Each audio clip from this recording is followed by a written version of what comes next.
Assalamualaikum warahmatullahi wabarakatuh. Waalaikumsalam warahmatullahi wabarakatuh. Gimana kabarnya hari ini? Baik, Pak. Alhamdulillah ya. Nah, jadi seperti biasa sebelum kita memulai pelajaran, alangkah baiknya kita berdoa menurut agama masing-masing yang akan dipimpin oleh ketua.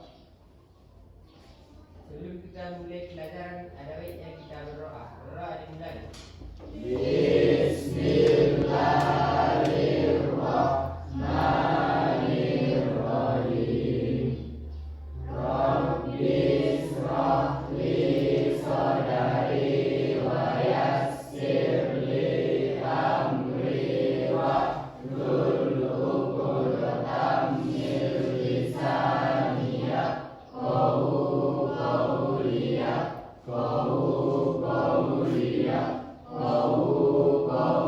walhamdulillahi rabbil alamin. Udah, Bapak ambil presensi dulu ya. Dengarkan namanya baik-baik.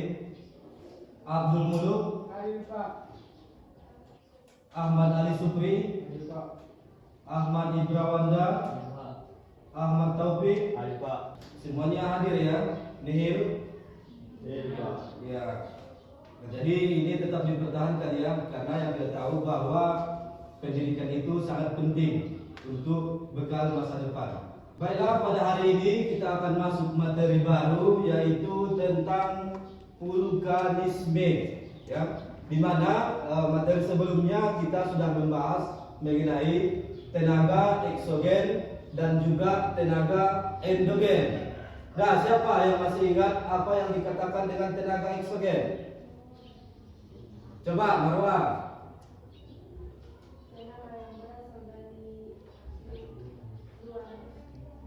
Iya, tenaga eksogen adalah tenaga yang berasal dari luar bumi ya, yang dapat merubah bentuk-bentuk permukaan bumi ini. Nah, kemudian tenaga endogen, Silvi. Iya, tenaga yang berasal dari dalam bumi yang dapat merubah bentuk permukaan bumi ini. Nah, jadi salah satu contohnya yaitu vulkanisme. Itu yang akan kita pelajari pada hari ini, ya. Nah, adapun tujuan pembelajaran hari ini yaitu melalui pembelajaran problem-based learning, peserta didik dapat menganalisis proses terjadinya vulkanisme dan dampaknya bagi kehidupan sehari-hari. Nah, jadi dalam pembelajaran hari ini nanti kita akan mengadakan praktik simulasi gunung berapi. Alatnya sudah disediakan. Nah, kemudian kita mengadakan diskusi. Nah, jadi dalam PBN ini nanti kita dituntut untuk bernalar kritis, berpikir kreatif dalam memecahkan suatu masalah, ya. Nah, coba perhatikan gambar yang ada di depan. Kira-kira itu gambar apa itu? Kawah Gunung Puncak Sorik Marapi. Iya, kawah Gunung Puncak Sorik Marapi ya. Itu adalah gunung yang ada di daerah kita. Nah, kira-kira siapa di sini yang sudah pernah mendaki Puncak Sorik Marapi? Saya Pak. Siapa? Taufik. Iya Pak. Nah, kira-kira apa yang kamu ketahui ataupun apa yang kamu lihat pas mendaki Puncak Sorik Marapi? Kawah Pak, Ada kawah di atas. Kemudian apa lagi kira-kira yang ada? pos Pak. Ada pos. Ada posnya ya? Ya, Pak. Apa kira-kira kegunaan posnya itu? Untuk beristirahat Pak. Tempat untuk beristirahat bagi Pendaki. pendaki itu. Nah, siapa lagi selain Topik? Ada lagi enggak yang pernah mendaki Puncak Sorik Marapi? Nah, kemudian di mana yang kita tahu bahwa Indonesia itu terdapat banyak pegunungan ya. Nah, kira-kira mengapa di Indonesia itu banyak terdapat pegunungan? Siapa yang tahu? Coba. Iya, Silvi.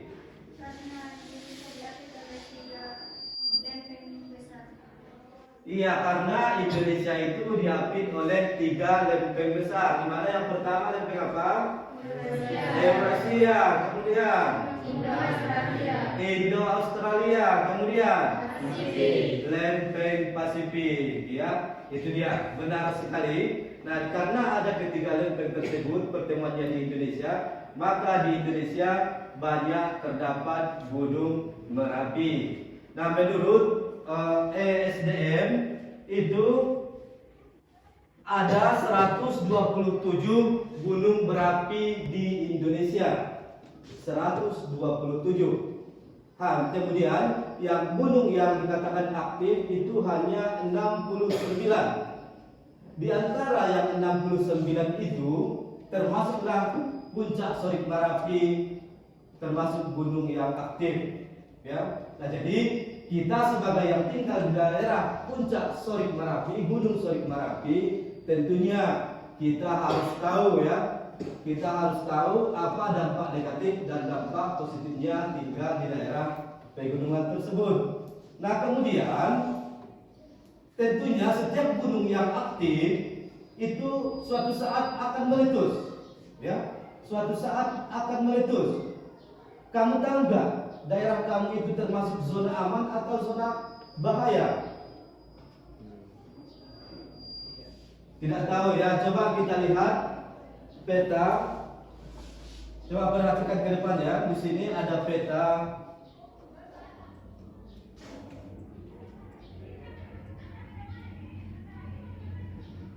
Peta kawasan rawan bencana, ya. Kita lihat di mana di sini daerah kita. Rizka, orang mana kira-kira? Orang mana? Sibang Bortonga. Kita lihat petanya, ya. Sibang Bortonga. Di sini Sibang Bortonga itu terletak pada zona merah, ya. Berarti kalau zona merah itu berpotensi terlanda aliran awan panas dan lava dan lahar hujan. Nah, kira-kira kalau sekolah kita ini itu ada di zona mana? Merah. Ya, ini dia, ada Panjang Selatan, ya. Panjang Selatan itu berada pada zona kuning. Kalau kuning biasanya hati-hati, ya. Kalau merah biasanya bahaya. Kalau hijau aman. Berarti kalau sekolah kita ini berada pada zona kuning, ya. Berhati-hati karena kawasan zona kuning ini itu berpotensi terhadap hujan abu dan kemungkinan dapat terkena lontaran batu. Nah, jadi kita sebagai yang tinggal di daerah pegunungan, kita harus tahu tempat kita itu terdapat di zona aman atau tidak, ya. Nah, jadi untuk lebih jelasnya mengenai vulkanisme ini, kita akan menonton video, ya. Video yang Bapak ambil itu video Gunung Sinabung yang meletus. Coba perhatikan ke depan semua, ya.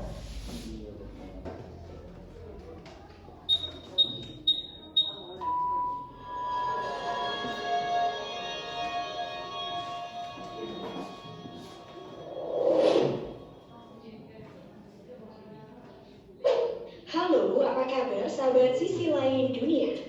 Nah sahabat, 10 tahun sudah Gunung Sinabung bangkit dari tidurnya. Sejak meletus pertama kali 27 Agustus 2010, gunung di Kabupaten Karo ini terus-menerus erupsi. Puluhan ribu orang mengungsi akibat letusan ini. Desa 3 dinyatakan ditutup dan disediakan tempat tinggal batu. Letusan yang terjadi menyebabkan lebih dari 12.000 warga dievakuasi. Letusan ini adalah pertama kalinya sejak 400 tahun tidak mengalami erupsi. Sejak itu Gunung Sinabung menjadi gunung berapi yang sangat aktif. Berlanjut pada 15 September 2013, Sinabung kembali meletus pada pukul 3 pagi waktu setempat dan menyebabkan 3.700 orang yang berada dalam radius 3 km di sekitar gunung dievakuasi. Lalu letusan pada Februari 2014 menyebabkan 17 orang meninggal dunia dan erupsi pada 22 Mei 2016 menyebabkan 7 orang tewas dan banyak orang yang mengalami luka bakar. Dan sahabat, berikut ini adalah 7 riwayat letusan Gunung Sinabung yang dahsyat. Tapi sebelum kita bahas lebih lanjut, bagi sahabat yang belum subscribe, jangan lupa tekan tombolnya yang ada di bawah, ya. Terus juga nyalakan loncengnya, biar sahabat semua tidak ketinggalan informasi menarik lainnya dari sisi lain dunia. 27 Agustus 2010.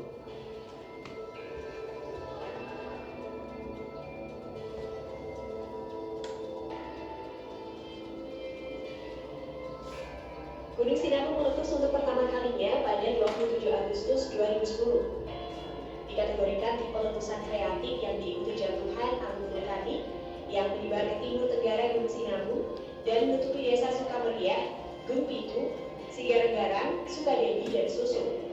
Sejak saat itu, gunung diklasifikasikan tipe A.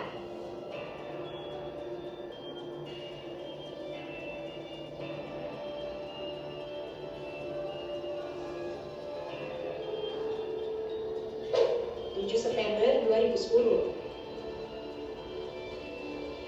Gunung Sinabung kembali meletus lebar, menyemburkan debu vulkanis hingga ketinggian 5.000 meter di udara. Suara letusannya terdengar hingga 8 km jauhnya.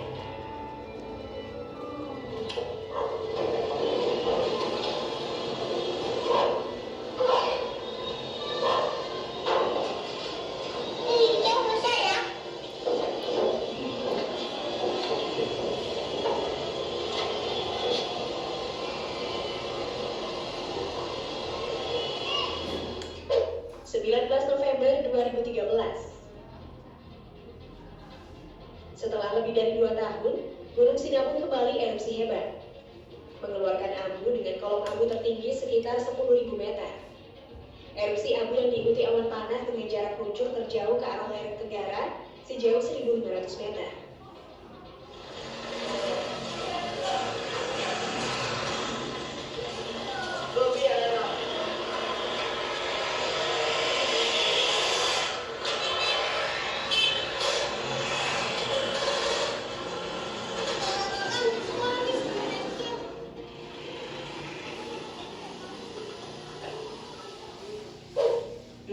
Mei 2016.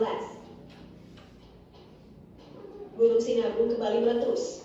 Semburan awan panas menyelimuti desa Gamber yang hanya beradius 4 km dari Gunung Sinabung.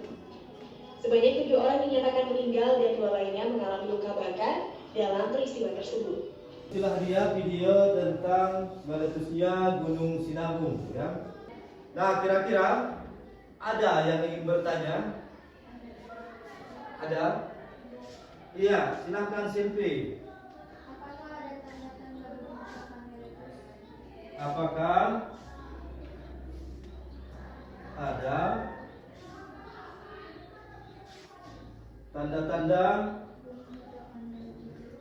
gunung itu akan meletus? Iya. Kemudian ada lagi kira-kira? Iya, Romi. Apa yang menyebabkan Gunung Sinabung meletus?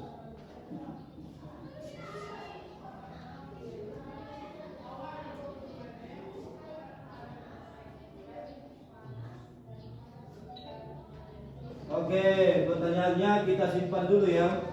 Nanti yang menjawab itu kalian sendiri. Setelah kita mengadakan simulasi dan juga diskusi kelompok. Baiklah, untuk lebih memahami tentang gunung meletus, kita akan mengadakan praktek simulasi gunung meletus. Ya, nah, jadi kita di sini akan dibagi kelompok sesuai kelompok biasa ya. Udah, silakan bentuk kelompoknya. Nah, jadi dalam melaksanakan simulasi ini nanti itu dilaksanakan sesuai LKPD yang Bapak bagikan ya. Di LKPD ini sudah ada cara-caranya, cara melaksanakan simulasinya. Ya, coba perhatikan ya. Kalau ada pertanyaan nanti boleh ditanyakan mengenai simulasi yang akan kita lakukan.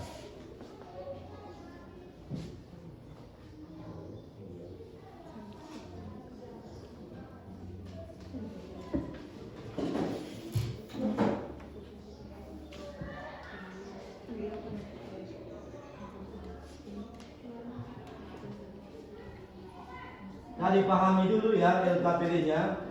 Kalau masih ada yang ingin ditanyakan, boleh ditanyakan sebelum kita memulai simulasi tentang gunung meletus. Sudah tahu apa yang akan dilakukan? Sudah? Oke.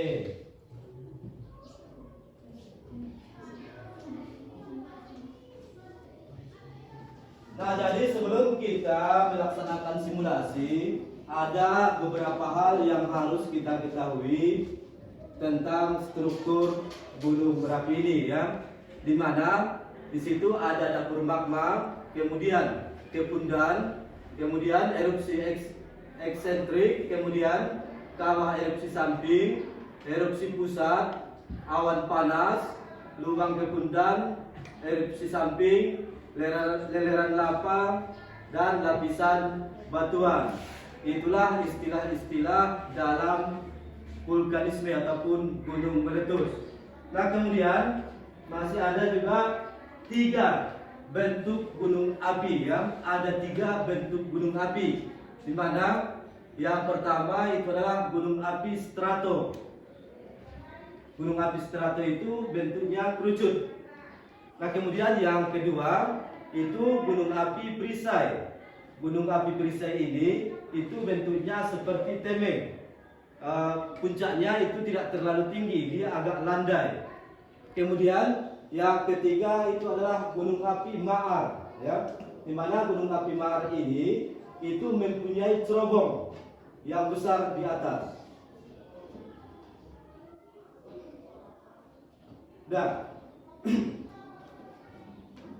kemudian siapa kira-kira yang akan tampil pertama melaksanakan simulasi vulkanisme?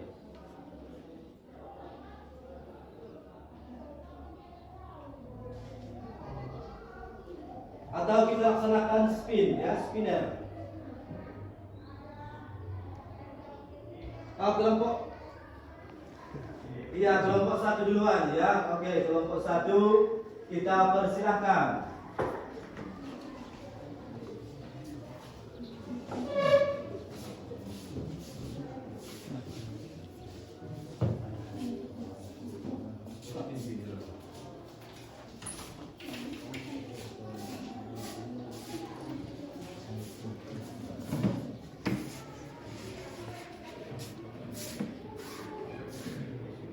Nah, sebelumnya kita kasih tepuk tangan dulu buat kelompok 1.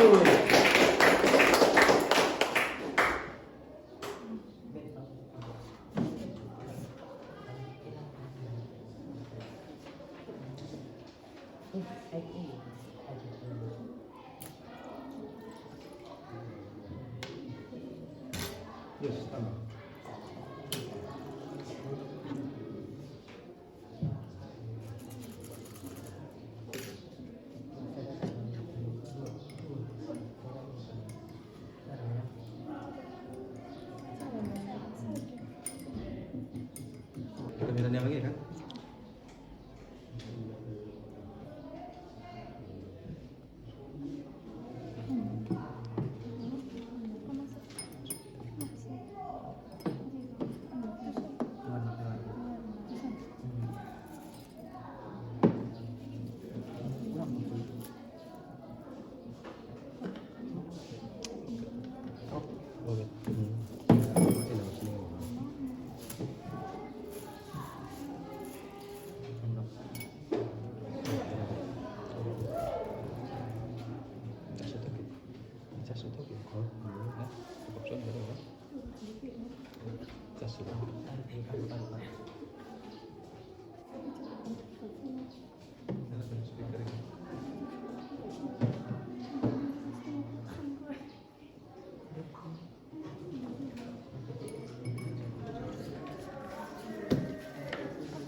Nah, sambil bekerja sambil dilihat LKPD-nya ya.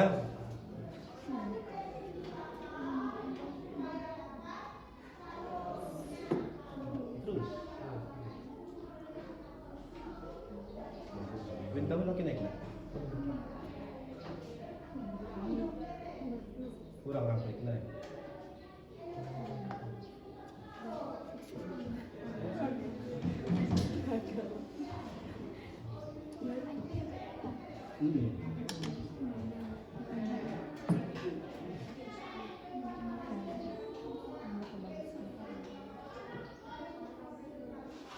Palanda, Palanda. Oke.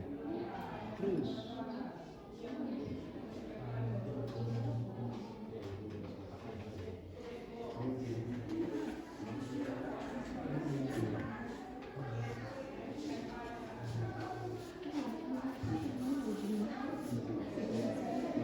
Sudah, tepuk tangan dulu buat kelompok 1. Dah, lanjut kelompok 2.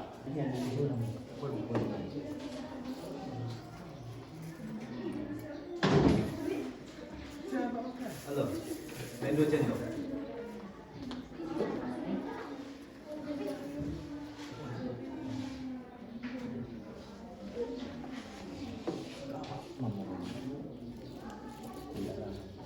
Kita sudah selesai praktek simulasi gunung meletus ya. Kemudian hasilnya dituliskan di LKPD ya. Tuliskan di LKPD yang sudah dikasih tadi. Nah kemudian dalam mengisi LKPD itu boleh melihat buku ataupun sumber lain. Kemudian boleh juga mengambil sumbernya dari internet ya. Bapak kasih waktunya 20 menit.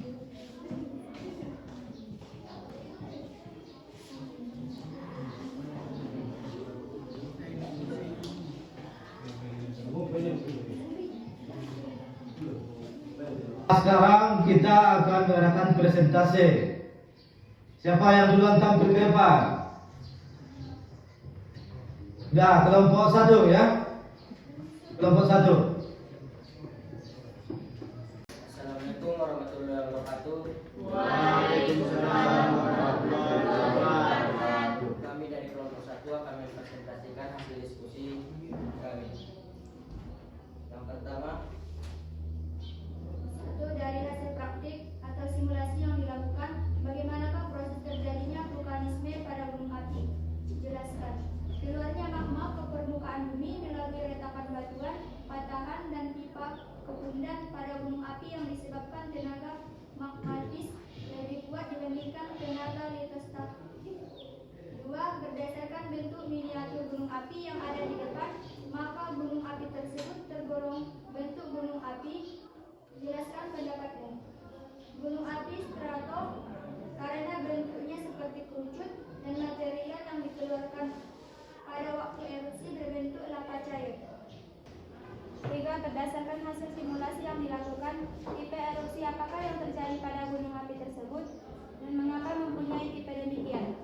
Tipe Merapi karena tekanan gasnya rendah dan memiliki dapur yang sangat dangkal. 4. Dampak gunung api. Dampak positif. 1. Energi panas bumi adalah energi panas dari dalam bumi digunakan untuk menghasilkan listrik. Dan ayat ketika abu dan lumpur dari letusan bercampur dengan air hujan atau salju yang cair, semburan lumpur cepat terjadi. Sedangkan dampak negatif 1. Ketika abu dan lumpur dari letusan bercampur dengan air hujan atau salju yang mencair, semburan lumpur cepat terjadi. Hal ini juga dapat memicu banyak banjir bandang dan batu runtuh. 2. Letusan gunung api sangat berbahaya karena dapat menewaskan orang dan merusak properti. Nah, kita sudah selesai belajar diskusi. Nah, di sini tadi masih ada pertanyaan teman-temannya waktu setelah menonton video tadi, di mana pertanyaan yang pertama, apakah ada tanda-tanda gunung itu akan meletus? Nah, kira-kira siapa yang bisa menjawab? Ya, Silvi, silakan. Ada Pak, ada beberapa tanda-tanda gunung itu akan meletus, seperti suhu di sekitar gunung naik, mata air menjadi kering, sering mengeluarkan suara gemuruh, kadang disertai getaran atau gempa. Tumbuh di sekitar gunung layu, binatang di sekitar gunung bermigrasi. Iya, betul sekali ya. Nah, jadi sebelum gunung itu meletus, itu ada tanda-tandanya. Ada tanda-tandanya seperti sering terjadi gempa, kemudian suhu di daerah pegunungan itu panas, ya. Nah, kemudian yang kedua, apa yang menyebabkan gunung Sinabung itu meletus? Siapa yang bisa menjawab? Iya, Rizka, silakan. Menurut berita yang saya tonton di televisi, Pak, Gunung Sinabung itu meletus karena adanya gempa yang disebabkan oleh pergeseran lempeng. Iya, benar sekali ya. Gunung meletus itu disebabkan adanya pergeseran lempeng yang menyebabkan terjadi gempa ya. Nah, itulah yang menyebabkan Gunung Sinabung itu meletus. Nah, jadi sebelum kita menutup pelajaran, kita mengadakan refleksi dulu ya. Nah, di mana pertanyaan yang pertama, kegiatan apa yang sudah kita lakukan hari ini? Kegiatan praktik dan diskusi, Pak. Kegiatan praktik dan diskusi. Kemudian, apakah Anda mengalami kendala dalam kegiatan pembelajaran ini? Tidak, Pak, semuanya berjalan dengan lancar. Iya, kemudian, apakah kalian mendapatkan pengalaman baru dari kegiatan pembelajaran hari ini? Coba sampaikan pendapatmu. Iya, Pak, pembelajaran hari ini menyenangkan, Pak. Dan setelah melakukan pembelajaran hari ini, saya dapat mengetahui proses terjadinya gunung meletus, Pak, dan bisa menganalisis dampak dari gunung meletus. Iya, ya. Jadi itulah pelajaran kita hari ini. Sebelum kita menutup pelajaran, alangkah baiknya kita berdoa. Kemudian untuk materi kita selanjutnya itu kita masuk pada materi tektonisme ya. Nah, jadi Romi silahkan dipimpin doanya. Sebelum kita mulai mengakhiri kegiatan pada hari ini, ada baiknya kita berdoa. Berdoa dimulai.